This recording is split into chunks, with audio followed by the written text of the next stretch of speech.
Hello ladies and gentlemen, my name is Lotan, and welcome to the first episode of Game Dev Adventures.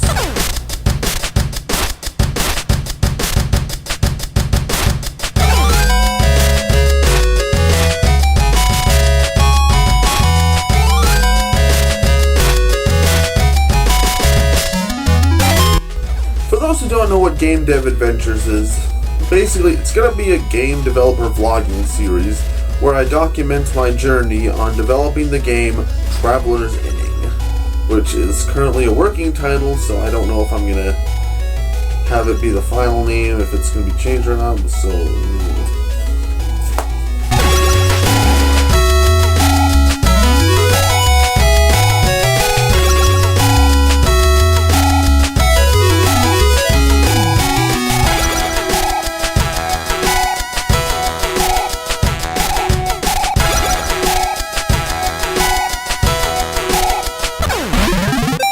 One of the reasons why I wanted to do a project like this is because, ever since I was little, I've always enjoyed seeing the creative process in what goes into making an art piece, like a movie or video game.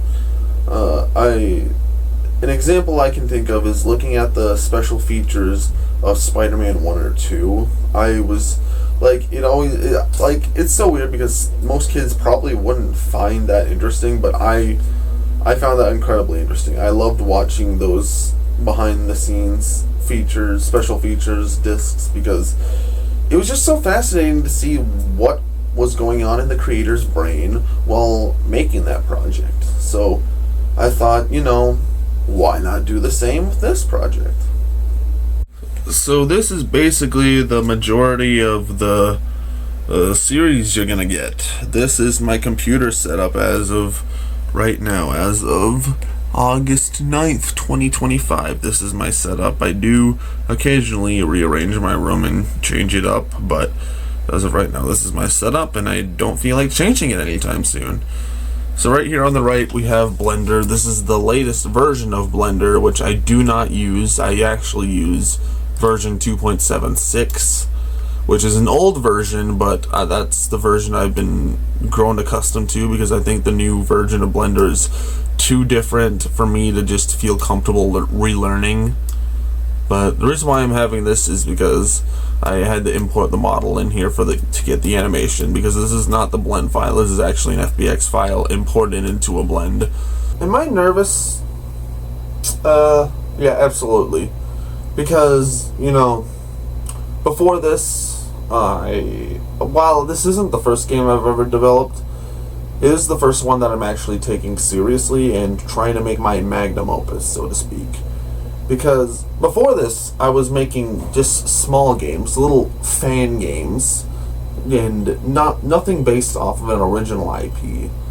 But this is an original IP, and this is something that I do want to grow and become its own thing, and that idea in itself is intimidating. It's intimidating because you never know if it's going to work out or not, but I just hope a series like this is going to help make it work. I don't know.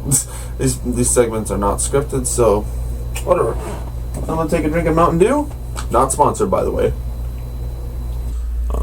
But aside from that, let's look at the left monitor here. We have Unity, and we have a test level at the moment. I have no main levels created. This is just an AI test, but I'll show you guys what we have working right here. So right now, this is Archman, the main character. He's going to be... Oh, no, we're not dealing with you. Not you.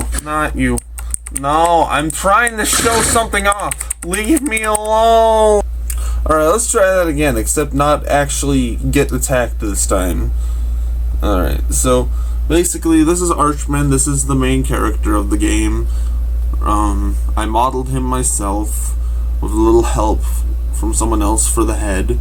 Right now he has for the moveset, which is very much work in progress, he can do a basic 1-2 punch.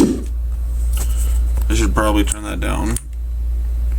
That may be a little ear rapey, but he has a basic 1-2 punch. He can roll, do a vault roll. He can spin attack. Now that is embarrassing. What he's doing right now is something I didn't mean to hit, but basically he can also taunt by pressing F. You really make this whole fighting thing a lot more complicated than it needs to be. And yes, that is me voicing Archman. I don't know if someone else will voice him in the final game or not. That's just a placeholder voice. Maybe I'll voice him. I don't know. Wow. Now that is embarrassing. Basically, what's going on here, so as of right now, and I don't know if I'm going to change this later down the line, so if you get hurt by enemies, obviously that takes your health. So one thing that will revive your health is, so let's get hurt by this, actually that spider I guess won't hurt you. Let's get hurt by this soldier here. He's going to swab his sword at us. So then let's run away from him a little bit. Then let's get close enough and then do the taunt button. Pitiful. Let's go a little further. Is it me, or are you just that sluggish? Okay, I'm gonna die. I better get away. He doesn't seem, I don't think, okay, it's work in progress, but we'll go here. Basically, this is our enemy, and if it's tagged enemy, so it doesn't matter, but press F. Wow. Now you taunt an enemy with low health, your health will try again. Increase. This time actually hurt me.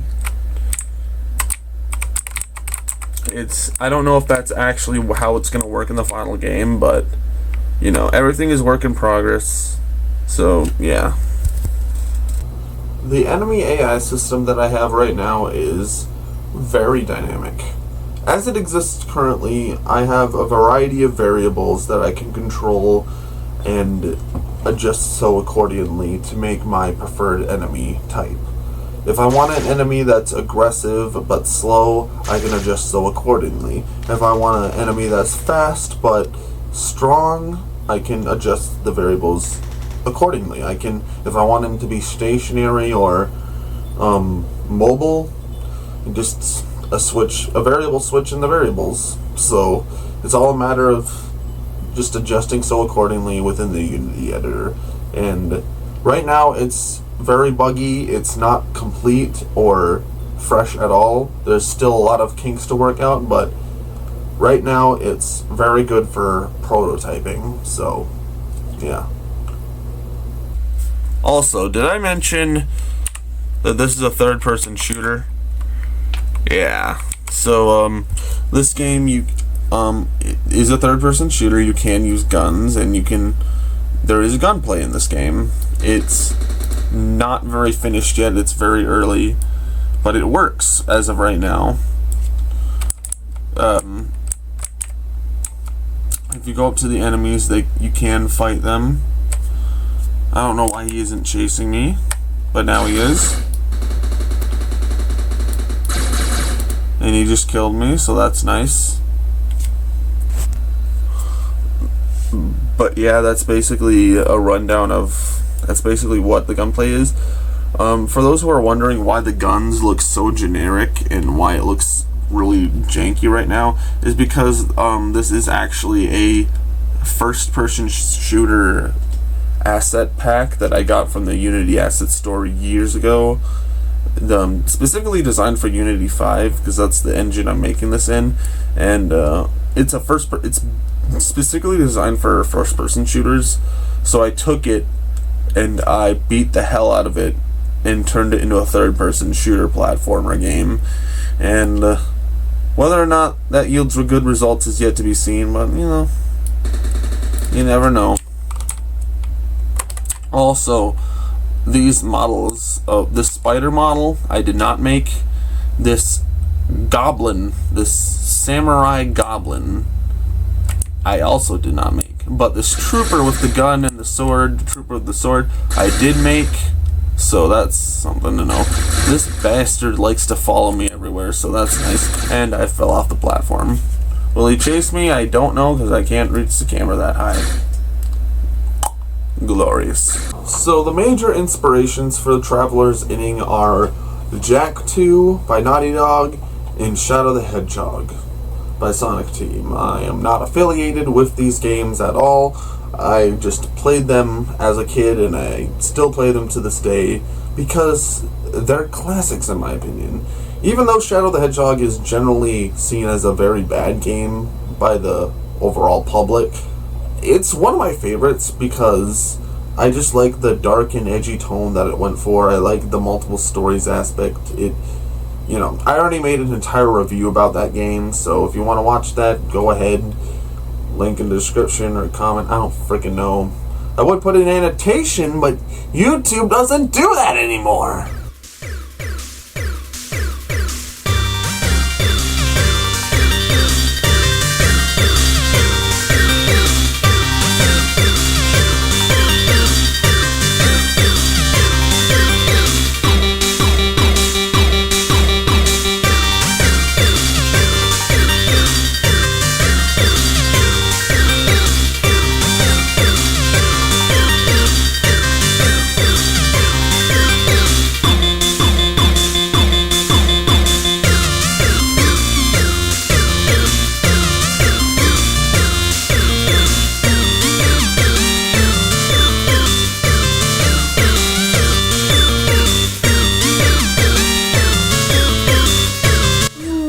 Alright. Not too amazing, not too terrible, just, it's a fire hydrant and, it's all it needs to be. And, it is low poly, so that's important. Alright, so we're back, it's a day later. So I thought I'd show off the new shader I'm working on. Basically, this is going to be the main character shader. Not the main character shader, but the main shader that's going to be used for the characters. It's a basic cartoony-ass shader. Now, you're probably wondering, Lowen, why don't you just use Unity's default?